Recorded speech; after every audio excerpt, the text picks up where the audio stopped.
Good evening, and thank you for attending. My name is Lisa Maurer, and I'll be the moderator for this evening's debate. Before we begin, please silence all phones and electronic devices.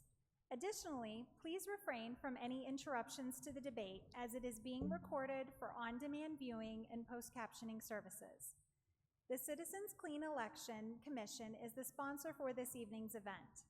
The Clean Elections Act is a campaign finance reform and public education measure initiated by Arizona citizens and passed by voters in 1998. The system provides clean funding for qualified participating candidates who agreed to abide by the Clean Elections Act and rules. These include contribution and spending limits, foregoing special interest money, and participating in commission debates like this one. We encourage audience questions this evening, so please utilize the note card that was handed to you when you entered the room and hold it up when you've completed those. Our volunteers will pick up those cards and deliver them to me. If you need additional cards, just raise your hand. If you have a question for a specific candidate, please include the candidate's name on the note card. It will be considered during the second half of the debate. We screen those questions for clarity to eliminate duplications, speeches, or personal attacks on candidates. Now, the debate this evening is scheduled for 1 hour, so we may not get to all audience questions, but we will do our best. Tonight's debate includes 1-minute opening statements. The first half of the debate begins with 2 minutes for each candidate to answer the same question. After all candidates have responded to the question, the first responding candidate will be given an additional 30 seconds. We will rotate which candidate responds first each time. The second half will allow for a different question per candidate with 1 minute to answer, and then an optional 30-second comment from other candidates. And then we'll wrap up with 1-minute closing statements.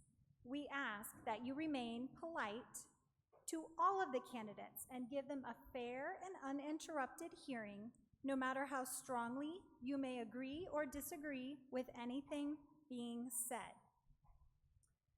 Tonight's participants are Jaime Alvarez, a Democratic candidate for State Senator, District Number 14, and Clean Elections participant.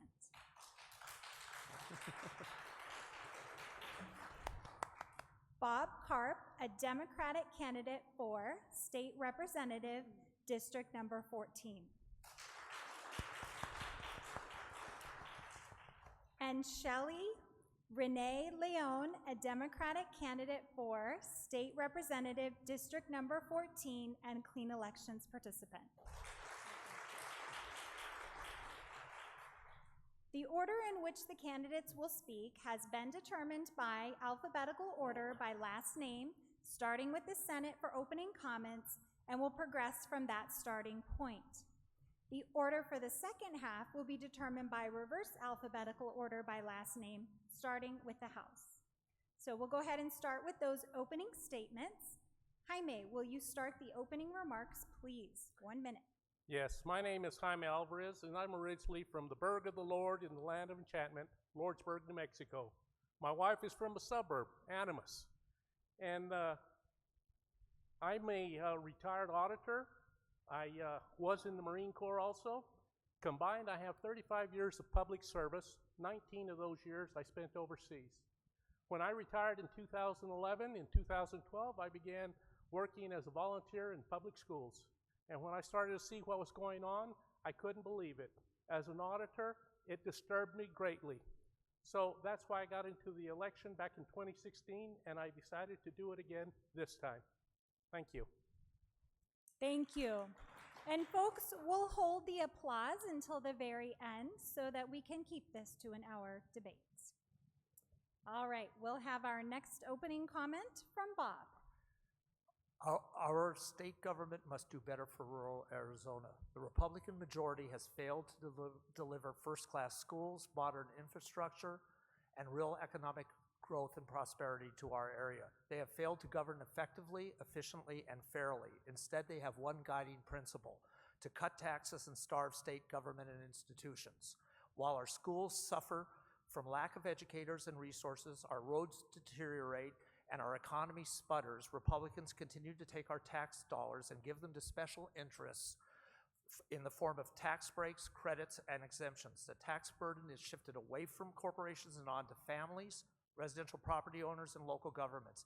It is time for new leadership that invests in our schools and roads, fights for economic fairness, champions diversity and inclusion, has a vision for sustained economic growth that provides good jobs and paychecks for workers in rural Arizona while protecting our environment, and agrees that access to affordable, comprehensive health care for all is a right and not a privilege. Thank you. Remember, we're holding the applause. Thank you. Shelley, your 1-minute opening statement. Okay, thank you. Well, it's wonderful to be here. I'm so happy to see all these smiling faces. I never expected to be running for office. Just at the end of April, I was asked if I would run for this open seat. Bob was already running for one, and they needed somebody else to run for the second one. I debated for a few days and decided that I would fight for my family, for my grandchildren, for my neighbors, for my community, and for my state. I don't think we're going in the right direction.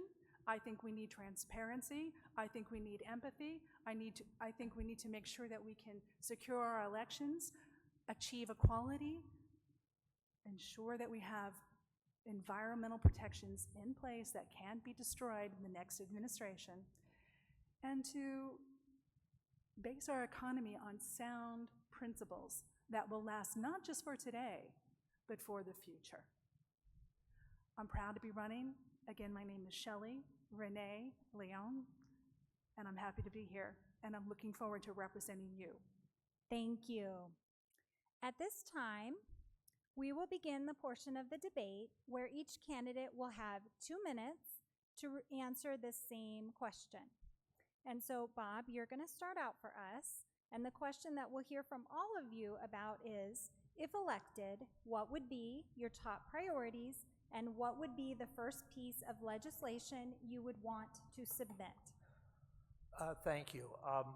My top 3 priorities are public school education funding, streets, roads, and bridges, as well as electric grid infrastructure improvements, and good jobs and good paychecks for people in rural Arizona. The challenge is to figure out what the state is doing to help solve these 3 problems. My concerns are that there is not a sustainable, reliable, and defined, dedicated source for public school education in this state. We need to spend more time and effort to make sure that the public schools are funded correctly. We have a problem with infrastructure, particularly in the rural counties.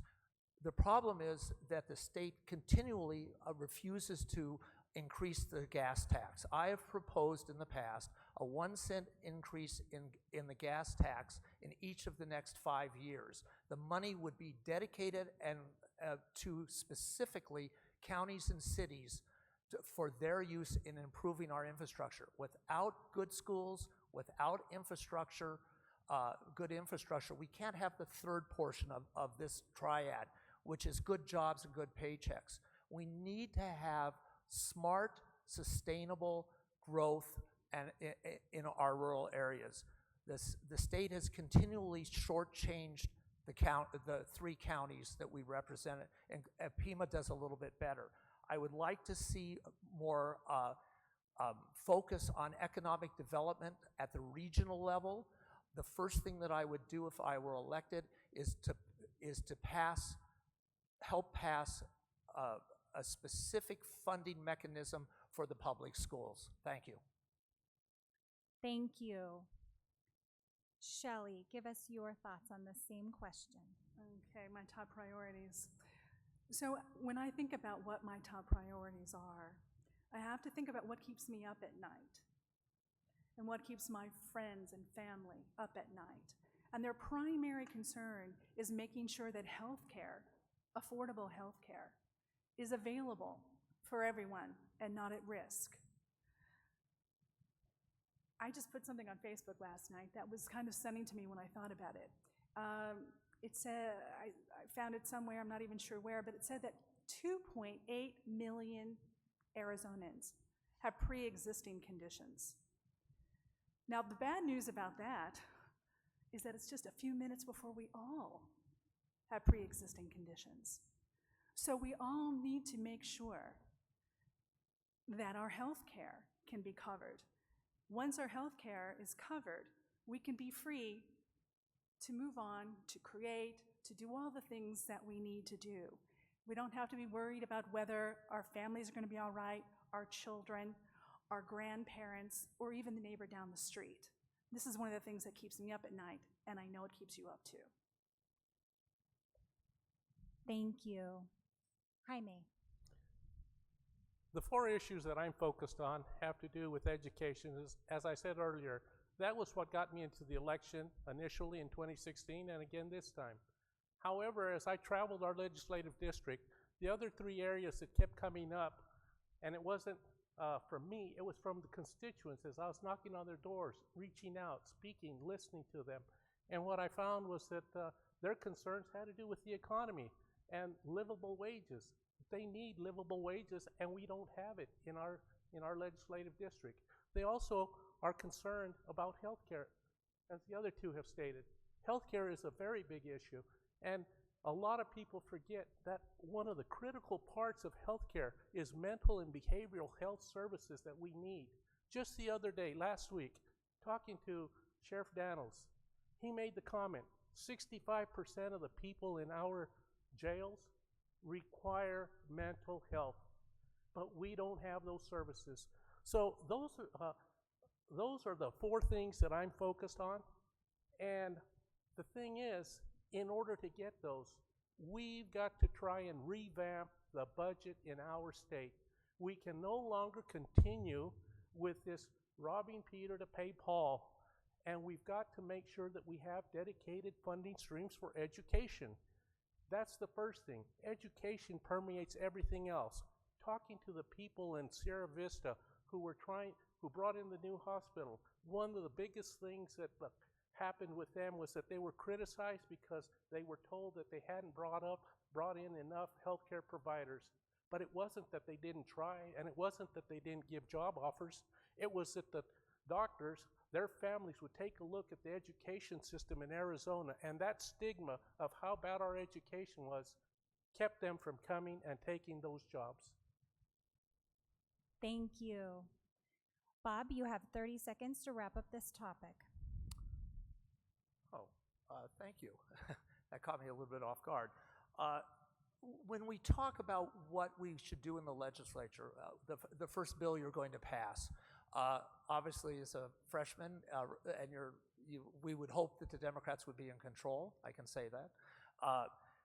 You need to focus on what you think can really be done. One of the things that Jaime alluded to is a reform of the budget process. Regardless of what the budget is, the process is badly broken. I would support through the Democratic caucus, and I would hope the Republican caucus would say, we have to stop this process. Thank you. We're going to move on to our next question. This time, Shelley will start. We'll hear from everybody. There are a bunch of audience questions around water, and so we're going to say, what do you propose to do at the legislature to protect water and preserve water rights in Arizona? So that's a tricky one, right? I have had the good fortune to have some real stellar people talk to me about water and try to explain to me some of the complexities that we experience in our district and throughout the state. The problem is, I don't have anything to offer at this moment because there's still so much more to learn.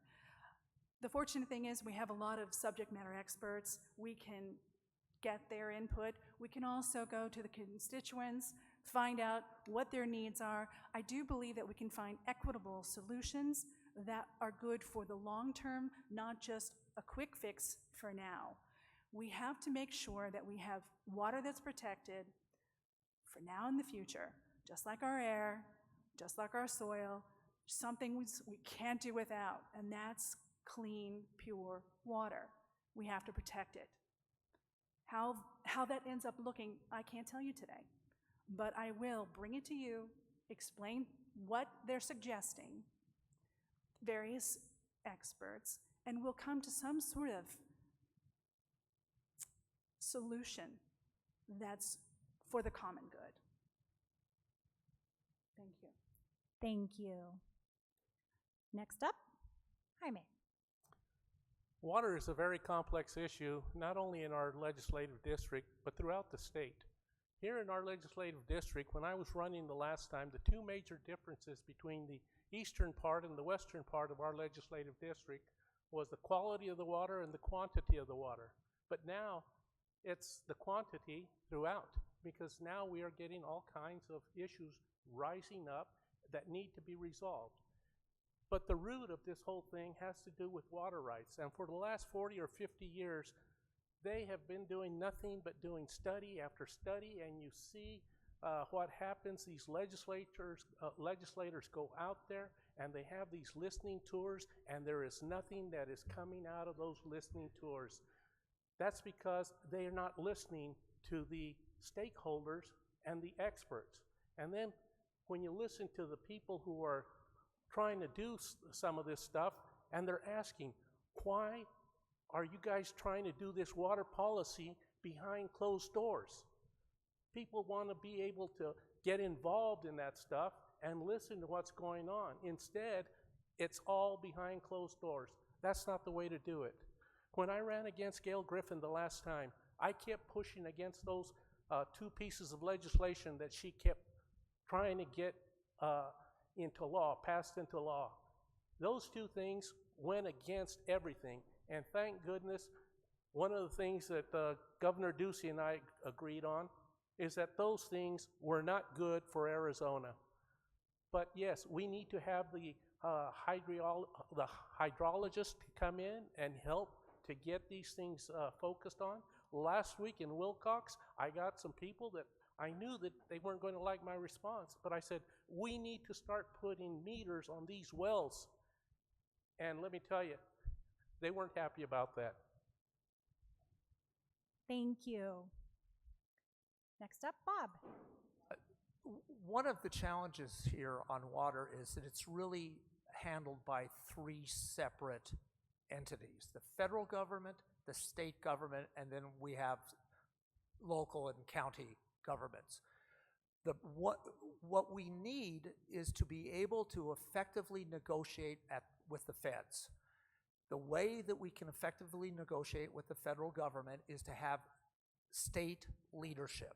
That means the important issue is to bring all the stakeholders together at the state level to get the state to speak effectively to the federal government.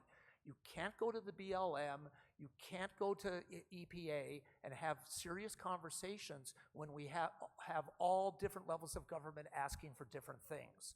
So the challenge is what can be done legislatively at the state level to help the counties and protect water rights. My concerns are about water usage and about how we replenish the aquifer. In the southern part of Cochise County, we have 3 recharge projects going on. This is the right approach. It's only one of many approaches. We have challenges with new development going in. I have concerns about new development not adequately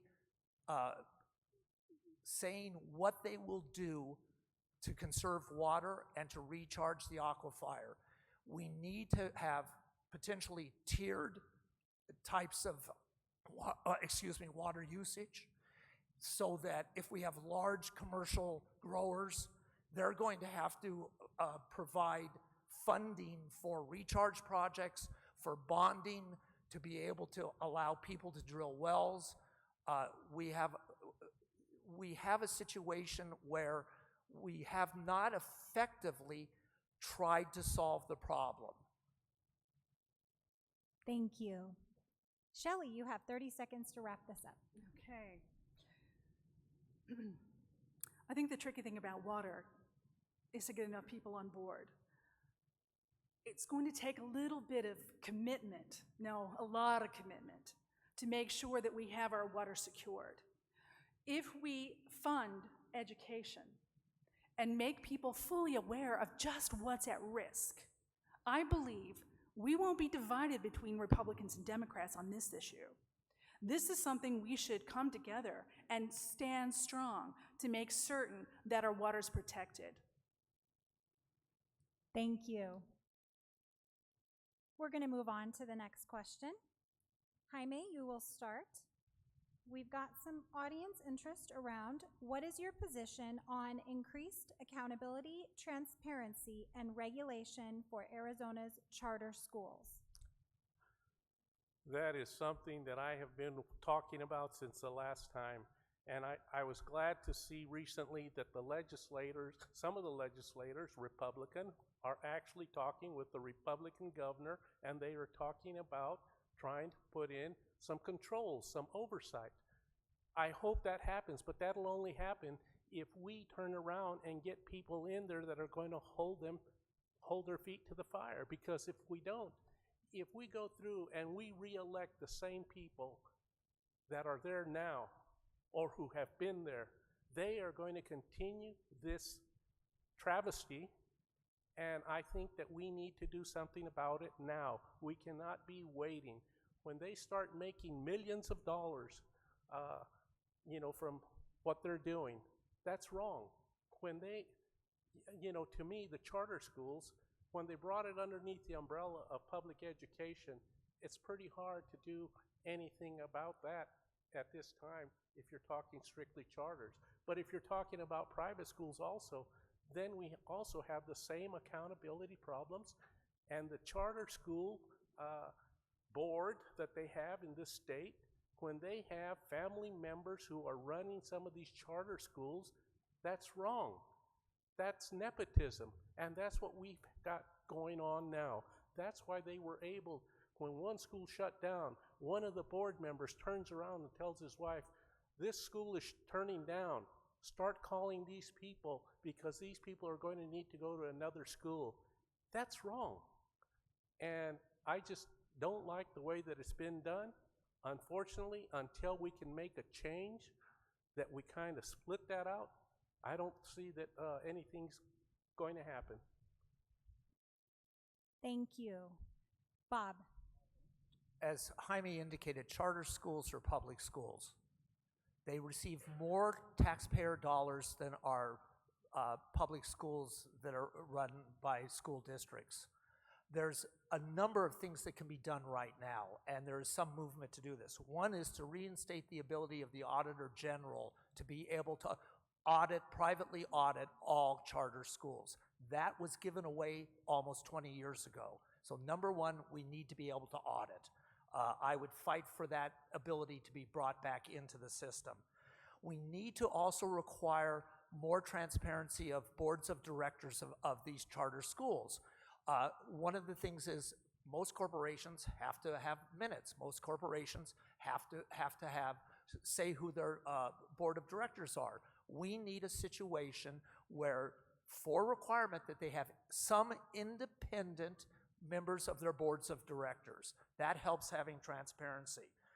For for-profit charter schools, we need to also tighten up the legislation that allows for-profit charter schools to get low-interest loans guaranteed by the state government for capital improvements of building, and then they can sell the buildings and keep the cash.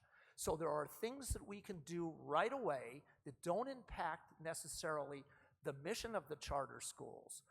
The last thing that we need to do is have greater transparency and accountability for academic performance. Right now, we have no idea what charter schools do in their curriculum. We have no idea of who their teachers are. There are no standards. The state can step in. They are public schools. Thank you. Shelley. Sure. So much of my life, I voted as an independent. I wanted to make sure that I was voting for the idea and the person, and not just for my tribe.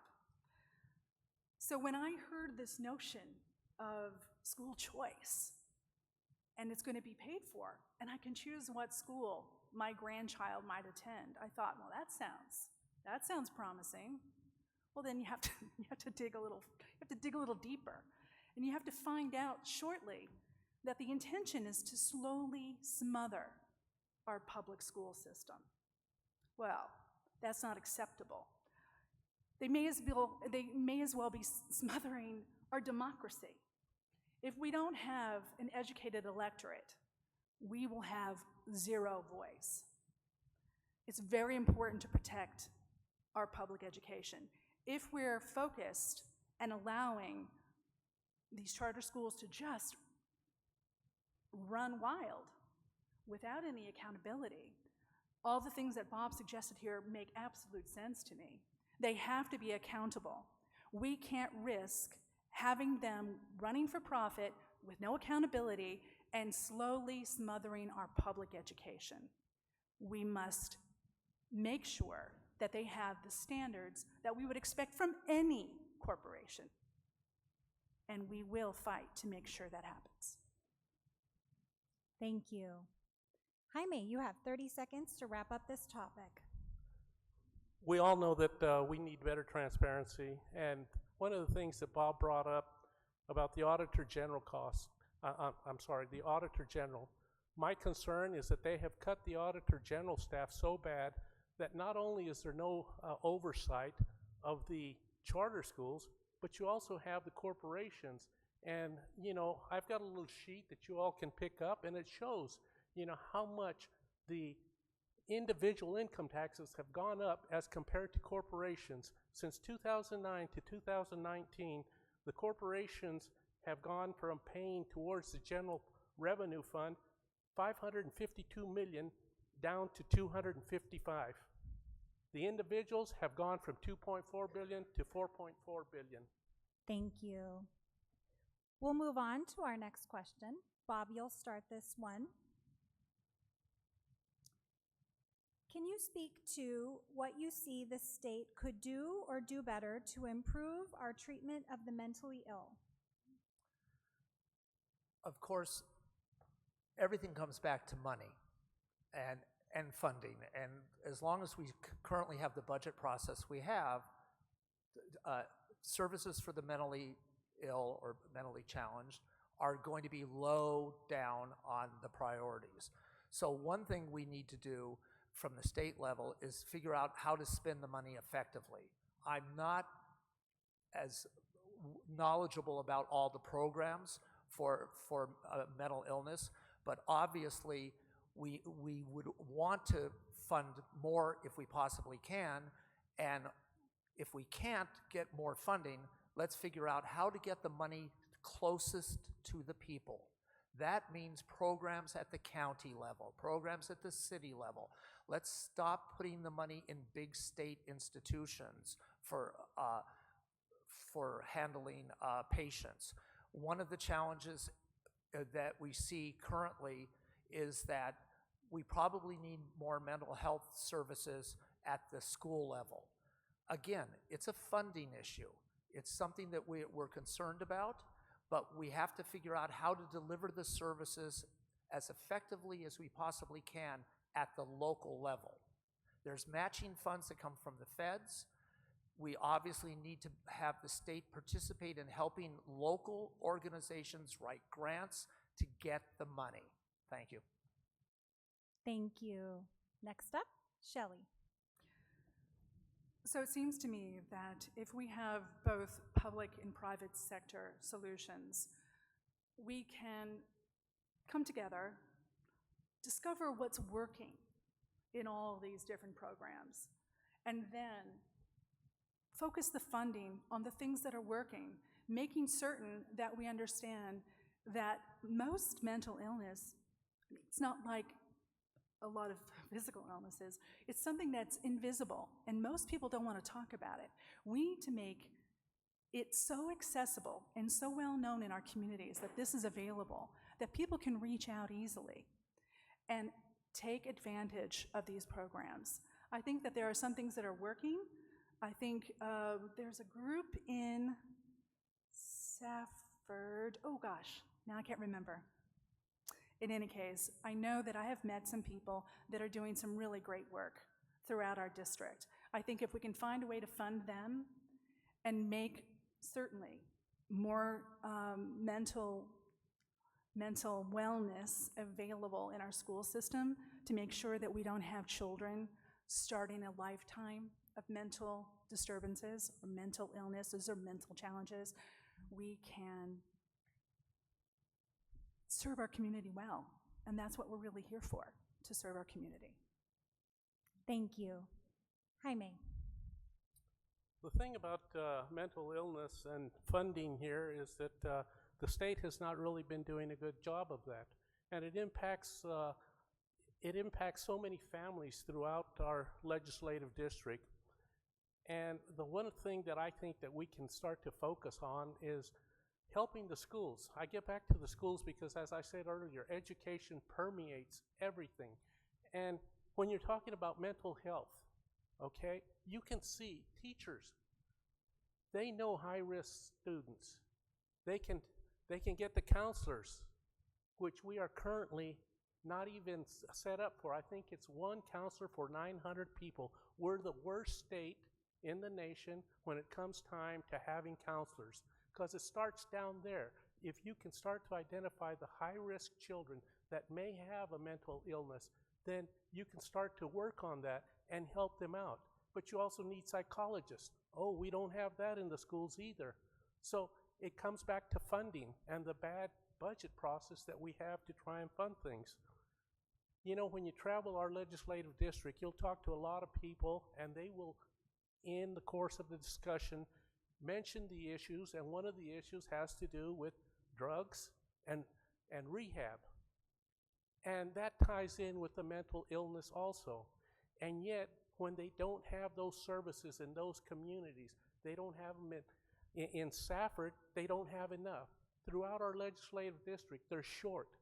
We need to start funding mental health, and as I said at the beginning, that is part of the health care that we need to start addressing now. Thank you. Bob, you have 30 seconds to wrap up this topic. I'll tie this back into healthcare, access to healthcare for all.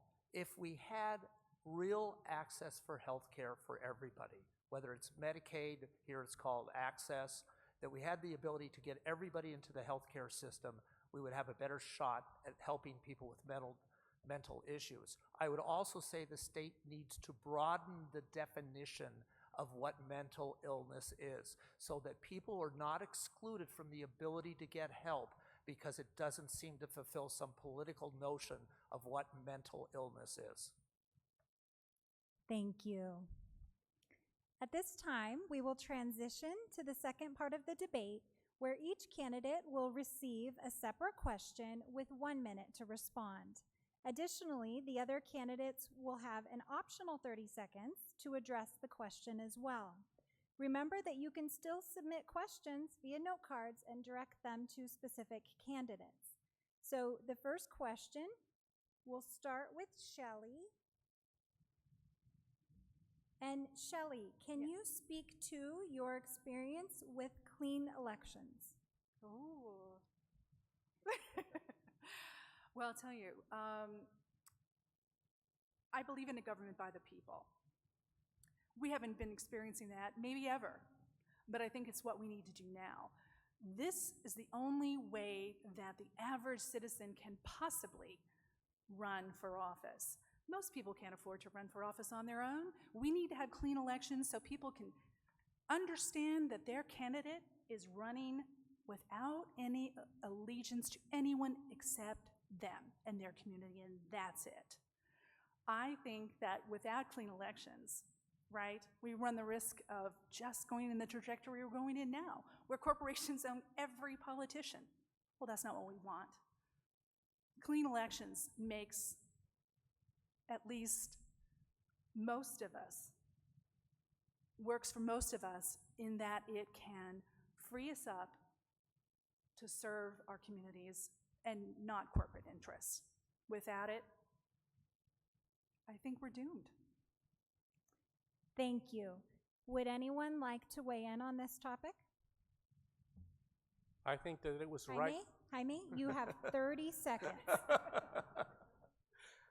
I think that it was a great idea, and that was another sign of Arizonans coming together to tackle an issue. And when this became part of the law, it was as a result of all the corruption that they thought they had back then. Well, now it's worse. And so I have had a very good experience with it. And when I go out there knocking on doors and getting my $5 contributions, I tell them, I do not get money from PACs. I do not get it from super PACs, special interests, lobbyists, outside interests, out-of-state interests, unions. I am here to represent you. Thank you. We'll move on. The next question is for Bob. What is your position on reform for the criminal justice system? This has come up several times now, and what we need to look at the state level is issues like mandatory sentencing, 3 strikes types of laws, and something I've been learning a little bit more about, cash bail. I'm not an expert on cash bail, but the idea that attorneys, county attorneys, can have a huge impact on whether or not somebody gets bail or not. We need to have a way to allow people to get out of the criminal justice system. Get out successfully. We can revisit the types of sentences and penalties that are being legislated. And I think the legislature has jumped way too hard on criminalizing all sorts of activity and behavior. I would hope that we can revisit that with the help of electing judges that are compassionate. We elect district attorneys that are able to understand that the needs of their communities are directly related to sentencing laws. Thank you. Would anyone else like to weigh in? Jaime, you have 30 seconds. Okay, I really believe that we need prison reform, and I think we need to start cutting back on private jails. I don't think that we should have that because, as far as I'm concerned, they are not going to focus on trying to rehabilitate the people that are in there. And the thing that's getting them in there are so many nonviolent crimes, and that is why I think we've got the 4th highest incarceration rate in our country because of the laws that we have put in place, and as Bob said, the mandatory sentencing. There's also the truth in sentencing. Sorry. Thank you. Shelley, you have 30 seconds. Okay, so I don't know if I can make this in 30 seconds, but I just became aware last year that the Department of Justice can bring contracts into prisons, into private prisons, and have the prisoners work, of course, for almost no money, and these private corporations can make, naturally, nice profits off this labor, this forced labor. I don't find that acceptable in America, and I think that's something we need to look at. So, yes, private prisons, not a good idea. Not a good idea. We need oversight. And when a prison is for profit, not a lot of oversight, folks. Thank you. We'll move on to the next question. Jaime, this is for you. An audience member would like to know your position on what a living wage is in Arizona, and if you can speak to the sufficiency of that for rural and urban counties. You know, from my perspective, when you start looking at what qualifies you for tax credits for private schools, you can get up to 185% of of the poverty rate level in order to qualify for that. And then it goes up to over 365% of the poverty rate level. Why don't you start applying some of those percentages to the wages that we have? Because when you look, I couldn't believe people on the other side of the aisle are fighting about minimum wage. And that is currently it's going to be up to $12. How much is that $12 going to turn out to be? $24,000 in a year. That's not a livable wage. It's got to be at least, I would say, at least $48,000 to make it a livable wage. When you look at the poverty rates and you start looking at how much people are making, there are so many people that are just one paycheck away from poverty.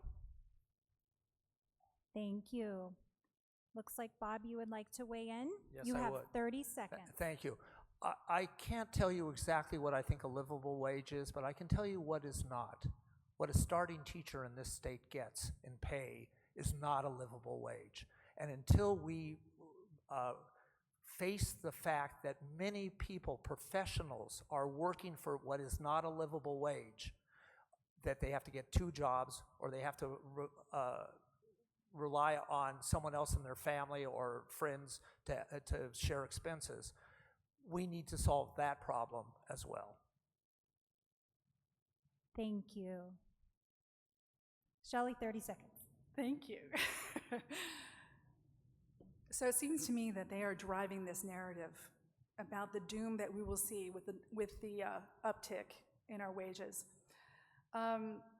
It seems to me, though, if you look at how we are subsidizing large corporations, right? We have to pay, we have to pay out of our pockets to make sure that the people who have these jobs that are not paying living wages, we have to make sure that they can still survive, right? We have to give them access, food stamps, all the social safety net that makes it possible for large corporations to hire people at such low wages. Thank you. We'll move on and potentially make this an extension of that topic. Shelley, the next question is for you. What do you think the role of government should be in helping Arizonans and their families get out of poverty? What do you think the role of government should be in helping Arizonans and their families get out of poverty? Okay, so we need to have, I look at us like a family, and somebody needs to look out for the family a little bit. We need to have buying power that we can't have by ourselves. The state has buying power. The state can make sure that we have education that suits us. They can make sure that we have health care that covers everyone. They can make sure that regulations work for us, not against us, and they can make sure that we can, they can make sure that we have, I'm lost. I lost my train of thought, so I'm going to let it go. Thank you. Okay. Would anyone like to weigh in on this topic? Okay, Bob, you have 30 seconds. Thank you. The state can do a couple things. One is that they can make sure that people that are in poverty situations have adequate daycare, because you can't go to work if you can't afford to leave your children. And the poor are the ones that are most impacted by this problem. So the state needs to step in and help finance or figure out a way to provide health care. The other thing the state can do is to provide realistic training programs that are designed for a wide variety of different types of careers. That was fast. Thank you. Jaime, 30 seconds. Okay, this last legislative session, they closed out the session and they had $56 million from the federal government for child care for families that need that kind of help. They didn't appropriate it. So it has been sitting there, and that means it's going to be there another year before that happens. Temporary assistance for needy family, they've been cutting that. All of those programs were set up to help the people that needed the help. Thank you. Do you? Shelley? So I Okay, think Shelley, you have 30 seconds to wrap up your thoughts. Thank you. Yeah, this is such an awkward thing to do, this whole campaigning thing and sitting in front of you and speaking out. Get me in a room one-to-one and I have plenty to say. Bob's exactly right. My daughter is working. My daughter is so struggling with childcare, trying to figure that out. And I did that my whole life too as a single mother. That is absolutely the number one thing that makes it a struggle to go to work. I mean, can you afford to pay both for quality childcare and put your electric bill in the mail on time? Most of us can't. Not when you're working for minimum wage. Childcare is super important. Thank you. We'll move on to the next question. Bob, this one is for you.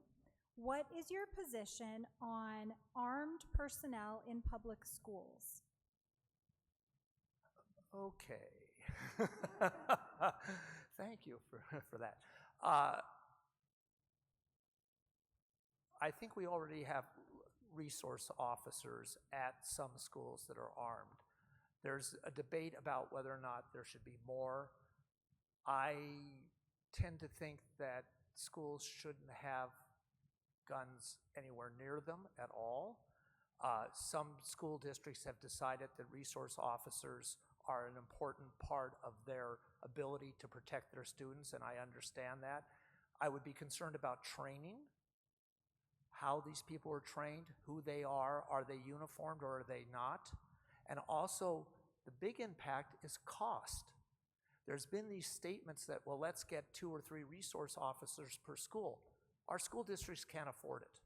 So while the concept may be acceptable with the right training and the right oversight, the funding issue makes it very difficult for our schools to expand and have more resource officers. Thank you. Would others like to weigh in on this topic? Jaime, 30 seconds. Okay, I think that as much as I dislike having weapons in a educational environment, if it's with a resource officer who is fully trained, which has been stated up here by Bob, it's either that or get metal detectors. And then it goes back to what Bob said. We're back to the cost. So we can't really do that. Unfortunately, I think this is one of those necessary evils that I'm not for, but I don't see any other choice. If you have a live shooter on the area, you're going to have to do something. Thank you. Shelley, 30 seconds. Okay, thank you. I do understand the need for resource officers. This discussion, though, about arming teachers truly alarms me.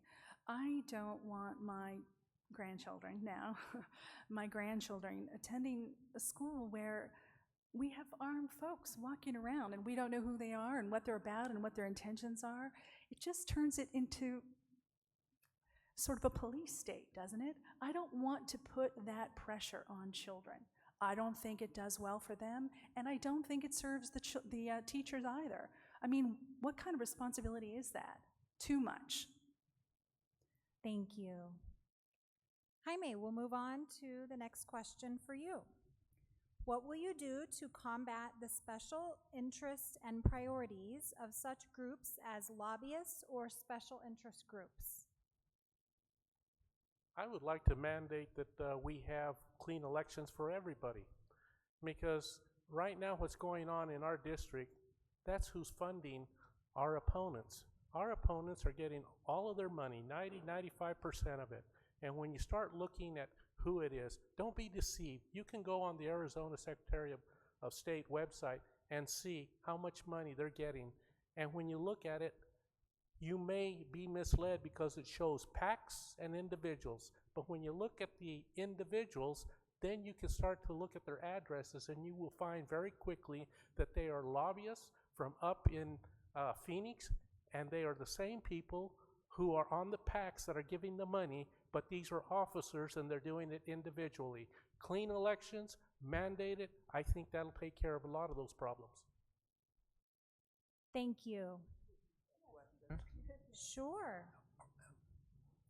What will you do to combat the special interests and priorities of such groups as lobbyists or special interest groups? Bob, you have 30 seconds. Thank you. Jaime brought up a point about funding. First of all, we didn't get the dirty money initiative on the ballot.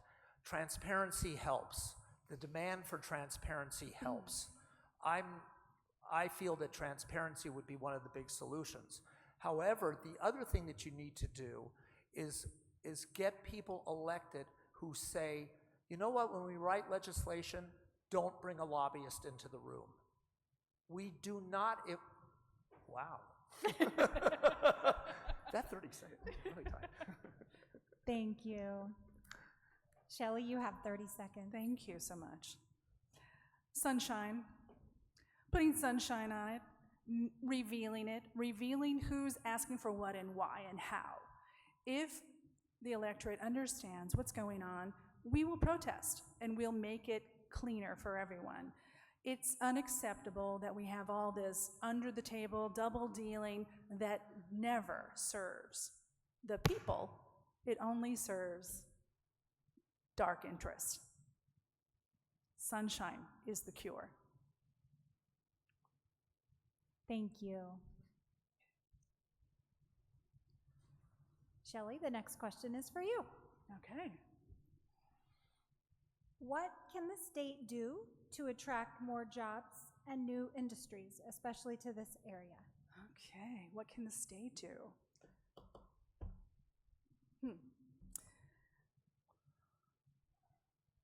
Well, I think that they can, first of all, quit underselling Arizona. Quit giving it away for free. Quit making every deal in the world just so they can get industries that'll come in, be here for a little while, take what they can, and skip town. That's not acceptable. We need to have the state look at our communities as long-term investments. We need to make sure that when a company comes in, they're coming in for the right reasons, and reasons that we can trust and observe coming to fruition that will serve us.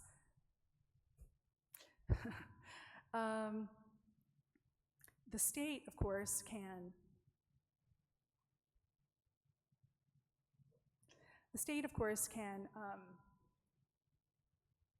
legislate regulations that make it less likely that companies are going to come in for a short period and take advantage of our communities. They won't find it very attractive. Thank you. Would others like to weigh in on this topic? Bob, you have 30 seconds. The state can work with city and county development commissions, and one of the things I'd like to see the state do is create regional development commissions. Getting all of the county or all of our 3 counties, and I leave Pima out, and I apologize to Pima, they are part of this district, but they've got a different type of economic base. Getting the state to create regional economic development commissions will help attract business because we won't be playing off parts of our counties against each other. We'll have a unified and much more powerful voice with business. Thank you. All right. Bob, we'll move on to your question. Did you want to say something? Would you like to say? Jaime, you have 30 seconds. Thank you. Didn't know you were interested. I felt slighted. No sliding here. 30 seconds, Jaime.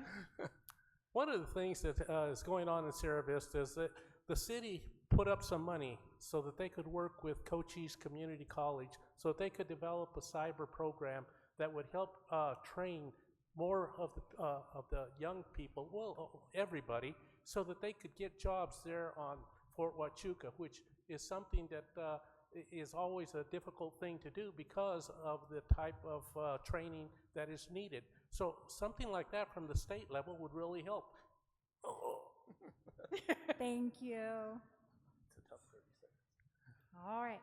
Bob, next question. What is your position on immigration issues in Arizona? It's a federal issue. I'm sorry, it's a federal issue. How immigration is regulated by the federal government. What do I believe? I believe immigration, particularly legal immigration, is a real benefit to this country and into our area. And the criminalization of the idea of immigration by the federal government and some people in the state government has made us an unwelcoming county, an unwelcoming state. What we need to do for immigration is the laws need to be reformed at the federal level, and the state needs to stop trying to use their political clout to criminalize people that are here. The whole idea of not giving driver's licenses to dreamers, all of this nonsense needs to stop. Let's be welcoming as far as we can be. Thank you. Would others like to speak to this question? Jaime, 30 seconds. I don't think we need to have a wall. I don't think that they should be politicizing, as Bob said. When you start to see Governor Ducey right around election time starting to come out with his border strike force and putting the National Guard, if he was really serious about that, he would really get some money and not just do this little token thing that he does for political reasons. Whether it's effective or not, that's your call. Thank you. Shelley, 30 seconds. So last week we were in Safford. No, we were in Wilcox, sorry. And one of our opponents suggested that she was excited about having a wall because that shows our strength. And I would say this, when you're strong, you don't need a wall. It doesn't show our strength when we put up a wall, it shows we're afraid. Well, this is America, there's no reason to be afraid. We can control our borders with IT, that makes sense. Putting up a wall is a ridiculous, outdated notion for separating us from people we need no separation from. Thank you. Next question is for Jaime. There are a couple audience questions that have a theme around transparency. So as an elected leader, what are your thoughts about transparency by way of checks and balances? Checks and balances? Checks and balances. Or when is transparency in state government most needed? A couple questions about transparency. Okay. Repeat those questions again. Sure. As an elected leader, what are your thoughts about transparency by way of checks and balances? And then also, when is transparency in state government most needed? You can speak to either or both of those. Well, I think that transparency is needed, but I also think that, the legislature has pretty much abdicated their responsibilities to the executive. And they've abdicated their responsibilities to the governor. If you listen to what they say, well, we're going to wait to see what the governor wants to do. Well, hold it. You guys are supposed to be representing us, and you are supposed to be bringing up the issues that we want you to bring up. But instead, if it's not Ducey telling them what to do, you got it upside down. It's 60 seconds. It's their donors, and that's wrong. And so hopefully I'll be able to say something more about that later. Thank you. So Bob, you have 30 seconds to weigh in. I'll answer only one part of it. Where we need transparency at the state level is in the budget process. The budget process is inherently not transparent at the present time. What happens is the Republicans go behind closed doors, they put a budget together, they drop it on the second to the last day or the last day of the legislature and say, vote on it. The public has no idea what we have. The other party has no idea. If the Democrats were to come into power, you'll never know what I was going to say. Thank you. Shelley, you have 30 seconds. Okay, thank you. It seems to me that transparency is key. If we have transparency, the electorate can find out what's going on and what's going to serve them and what isn't. When we have knowledge, we have power. We can protest and then change the outcome. If we don't know what's going on, we'll never be able to have a government by the people. I think this is prime in our success for the future. Thank you. Shelley, we'll move on to the next question for you. Okay. What is your position on reproductive rights for Arizona women? Oh. All right, so this is challenging. For me, I have certain beliefs about that. And you have certain beliefs. And you. We all have our own beliefs. Here's what I know. The government should not be talking to me about my decisions with my doctor. Any decisions. Those should be private. This is one thing that should be sacrosanct. We should have no one discussing or asking us about what we're doing with our health care. Simple as that. Thank you. Bob, you have 30 seconds. Let's be clear, this state's Republican majority is hostile to women's reproductive rights. There's no doubt about it. With the situation going on with the Supreme Court, it's clear that when the Supreme Court gets the next nominee on, that this state will outlaw abortion if they possibly can. So we need to be serious about that and elect people that understand the difference. I am endorsed by the Arizona Planned Parenthood Action Network. So I strongly believe that we need to continue to fight the Republican majority on this issue. Thank you. I agree. Jaime, you have 30 seconds. I agree with what they've said, and I don't really have anything to add because I do believe that a woman, it's up to a woman, and nobody should be telling them or interfering with them and their healthcare provider, period. Thank you. Bob, the next question is for you. What is your position on funding the teacher pay raise, and what would you propose to deal with other areas of the budget that would have to be cut in order to do so? The Ducey pay raise, okay, the 20%. The idea of the 20% is a good idea. We need to get to some sort of parity for educational professionals.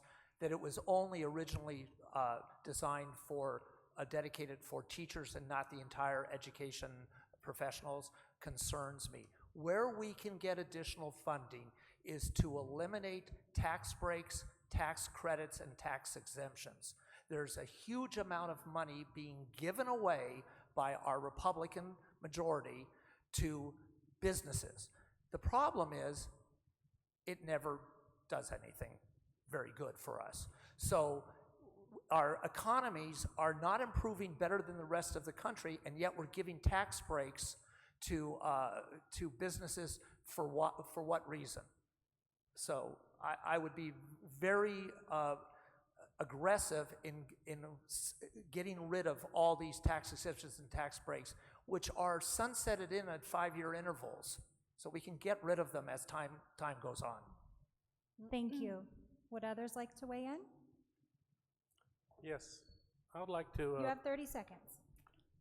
My opponent talked about balancing a budget, and let me tell you, the budget is not balanced. I have a little yellow sheet out there that you can take a look at. There's a thing called a rollover.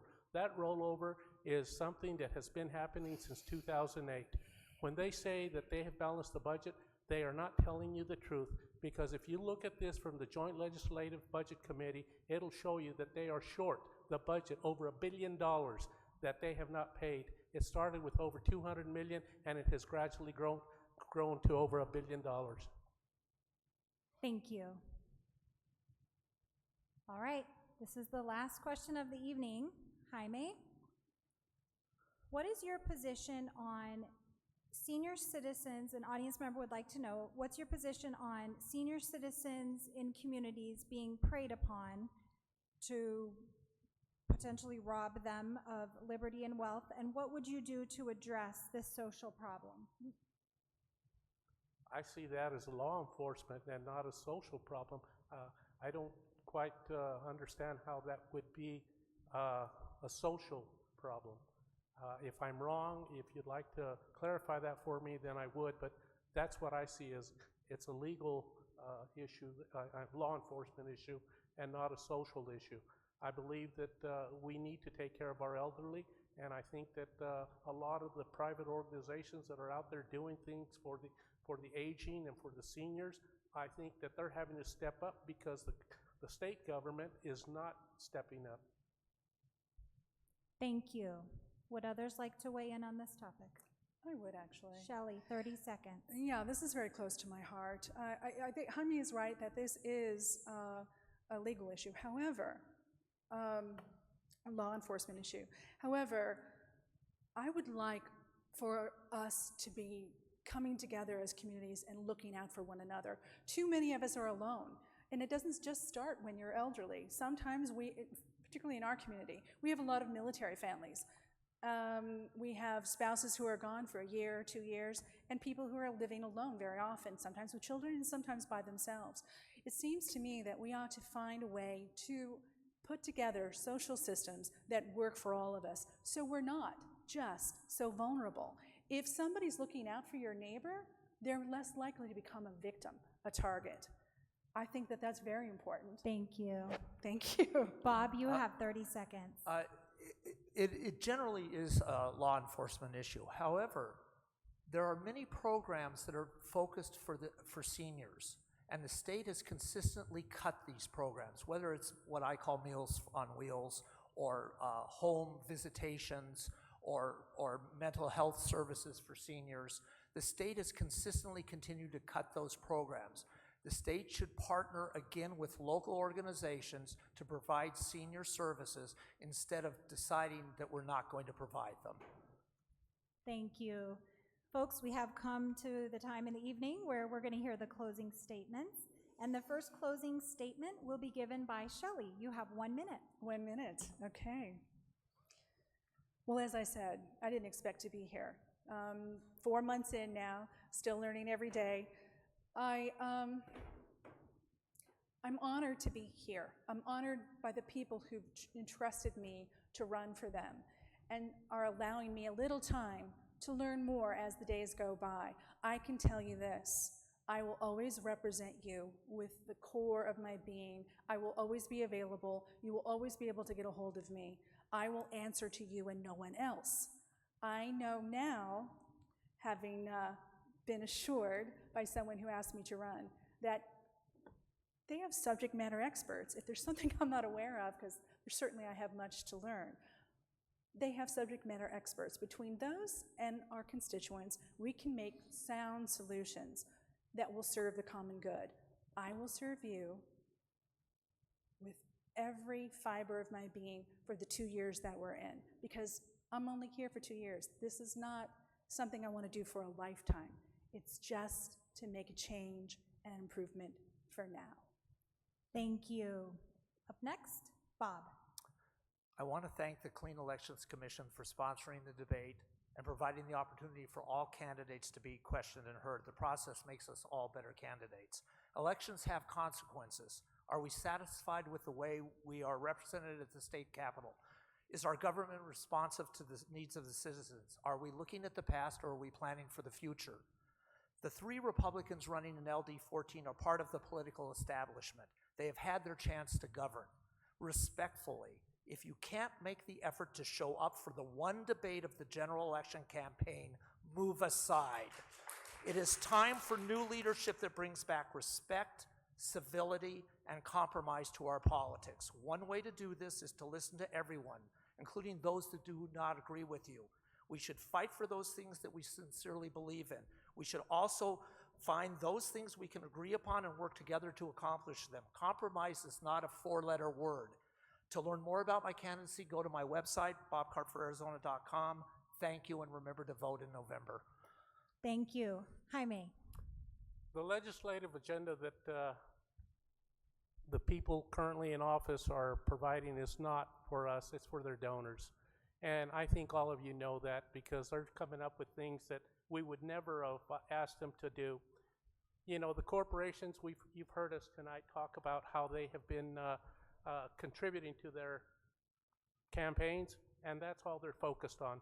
These people who are supposed to represent us have been going against the people for a long time, whether it was dark money in Tempe, when Tempe voters, 91% of them said we do not want dark money here in our state, and a month later, those three incumbents turned around and voted to make it against the law for them to implement that. When they start talking about education, and you come down the road and you see Gail Griffin on her sign says, "For education," stop and think about who made all those educational cuts. She did. They all did. All three of them did. Partisanship must fade away, and we must come together as Arizonans and change our legislature. Thank you. Okay, to our candidates, we thank you so much for participating in our forum.